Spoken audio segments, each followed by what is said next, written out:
और सीधे आपको इंदौर लिए चलते हैं, जहां पर मुख्यमंत्री मोहन यादव संबोधन कर रहे हैं। सुनते हैं उनको। संबोधित करें डॉक्टर मोहन यादव जी।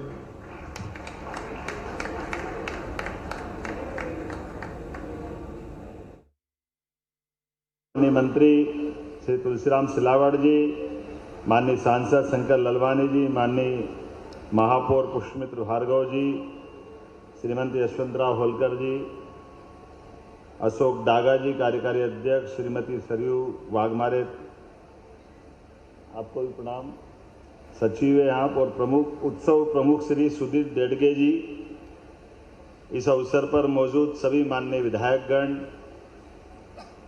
सभी माननीय सम्मानीय अतिथिगण, इस आयोजन के साक्षी बने इंदौर के सभी गणमान्य नागरिकगण, पत्रकार साथियों, प्रशासनिक अधिकारियों, इतिहास में झांक के देखते हैं तो ये मध्य प्रदेश का नहीं, देश का गौरवशाली पृष्ठ है। एक ऐसी शासिका उस समय अपना शासन करना प्रारंभ करती है जिसके सामने चुनौतियों के बड़े बड़े पहाड़ हैं, जिनके शासन में प्रारंभ तो पति के वियोग से, अब वो स्वयं को अपने आप को पुरानी प्रथा के अनुसार स्वयं को ही एक तरह से इस संसार से विदा लेना चाहती, लेकिन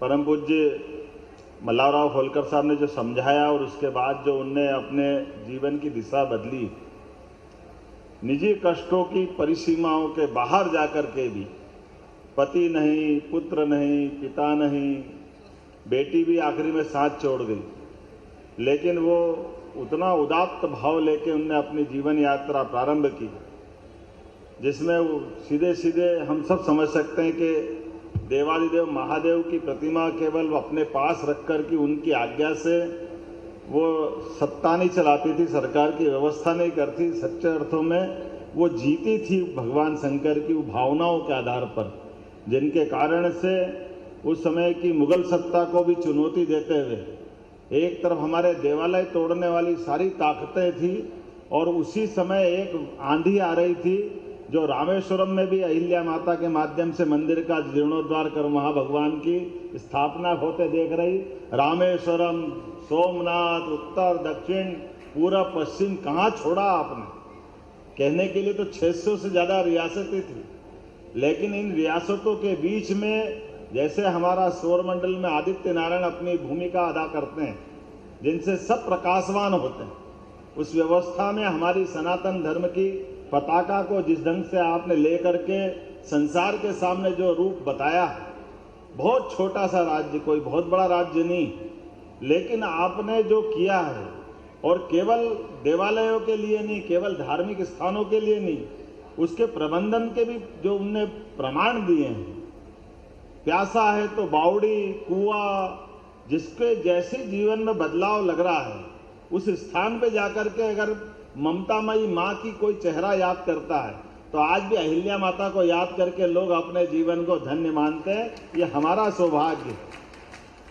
मालवा का वो अप्रतिम चेहरा जो जीवन में आना जाना तो सबका लगा रहेगा, लेकिन अपने कामों के आधार पर जीवन भर जो अमर हो गई, ऐसे अहिल्या माता का जीवन वास्तव में हम सबके लिए पाथेय का काम करेगा।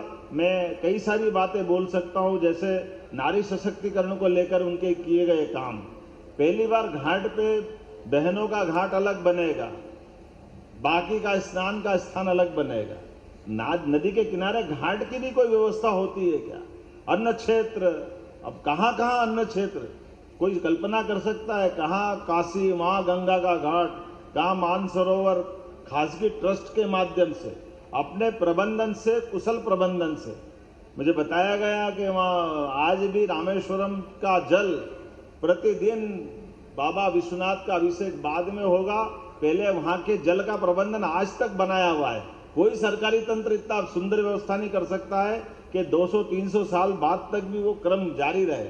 ये एक ही मात्र अहिल्या माता हो सकती है जो ऐसे सुप्रबंधन के स्थापन करती है। और जैसे माननीय महेश जी कह रहे थे, मैं आपका वाकई भावनाओं को प्रणाम करता हूँ। एक बार अभिनंदन करो माननीय महेश जी का। सच्चे अर्थों में आज आपको पुरस्कार दिया, सम्मानित किया। ये हमारी समिति धन्य है। ताई सहित पूरा हमारा सभी आज का ये आयोजन समिति आपका आभार भी मानती है। अहिल्या माता ने भी ये सारे भेदभाव मिटा करके आज के दौर में भी हमको मालूम है झाबुआ और धार की बात आती है तो जो बात निकलती है, आपने उस दौर में हमारे भील समुदाय के लोगों से जो आत्मीयता लुटा करके सच्चे अर्थ में माँ बेटे का रिश्ता बना के रखा। माँ बेटे का कोई कल्पना कर सकता है उस जनजाति के उस दौर में भी जिसमें उनने अपना कई बदलाव किए, और इसी से ये हमारा समाज इकट्ठा भी आता है और समाज की ताकत दुनिया जानती भी।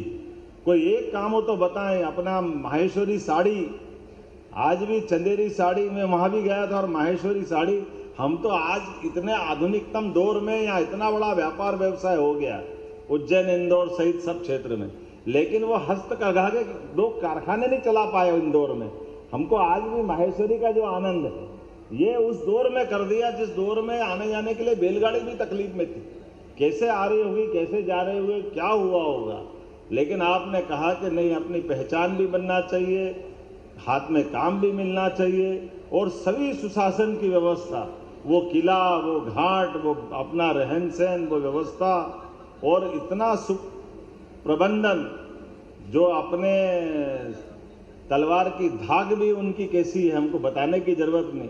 नारी सशक्तिकरण की पहली बार बहनों की सेना बना करके ऐसे सत्ता के बड़े शीर्ष को चुनौती देना और युक्ति बुद्धि से रास्ता निकालना। उदाहरण तो कई दे सकता हूँ, समय लगेगा, लेकिन आज तो पुण्यात्मा को स्मरण करने का दिवस है।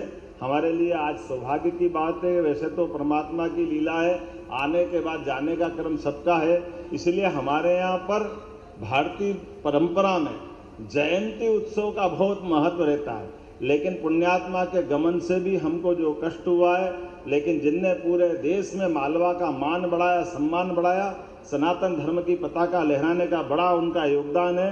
मैं उनको स्मरण करते हुए शासन के स्तर पे भी हमने देवी अहिल्या उत्सव समिति बनाई है, जिसके बहुत सारे कार्यक्रम करने वाले हैं। इसकी समिति कल डिक्लेयर होने वाली है। आज मैंने उस पर साइन करके फाइनल किया है, और पूरे देश के अंदर अहिल्या माता के जो जीवन के विविध पक्ष है उनको सबके बीच में ले जाने की हम सबकी भी इच्छा है, और होना भी चाहिए। जब भगवान अयोध्या में मुस्कुरा रहे हैं और अहिल्या माता का युग तो और वो गौरवशाली पृष्ठ है, तो आज के इस युग में नहीं करेंगे तो कब करेंगे। मैं उम्मीद करता हूँ आज के इस दौर में खासकर अहिल्याबाई के वो सारे छुपे हुए पक्ष भी सामने आना चाहिए, और वो सदैव सबको प्रेरणा देते रहेंगे। मेरी अपनी ओर से पूरी समिति को बधाई। अब मुझे आपने बोलने का मौका दिया, मुझे आमंत्रित किया, मैं इसका धन्यवाद भी देता हूँ, आभार व्यक्त करता हूँ। और अहिल्या उत्सव समिति के शासन के अलावा भी अभी कोई ऐसे प्रकल्प या कोई मन में विचार हो तो आप वो जरूर बताइएगा। मध्य प्रदेश सरकार पूरा तौर पर अपने उन भावनाओं के साथ खड़ी दिखाई देगी, जिसके कारण से हमने ये पूरा आयोजन किया। मेरी अपनी ओर से समूचे इंदौरवासियों को बधाई, बहुत बहुत धन्यवाद। अहिल्या उत्सव कार्यक्रम के तहत मुख्यमंत्री मोहन यादव की मौजूदगी, इंदौर से ये लाइव तस्वीरें आप तक हम पहुंचा रहे हैं। गांधी हॉल में कार्यक्रम का आयोजन हुआ और यहां पर मुख्यमंत्री ने तमाम बातों को अपने संबोधन के जरिए कहा है। ये मंच की तस्वीरें आप देख सकते हैं।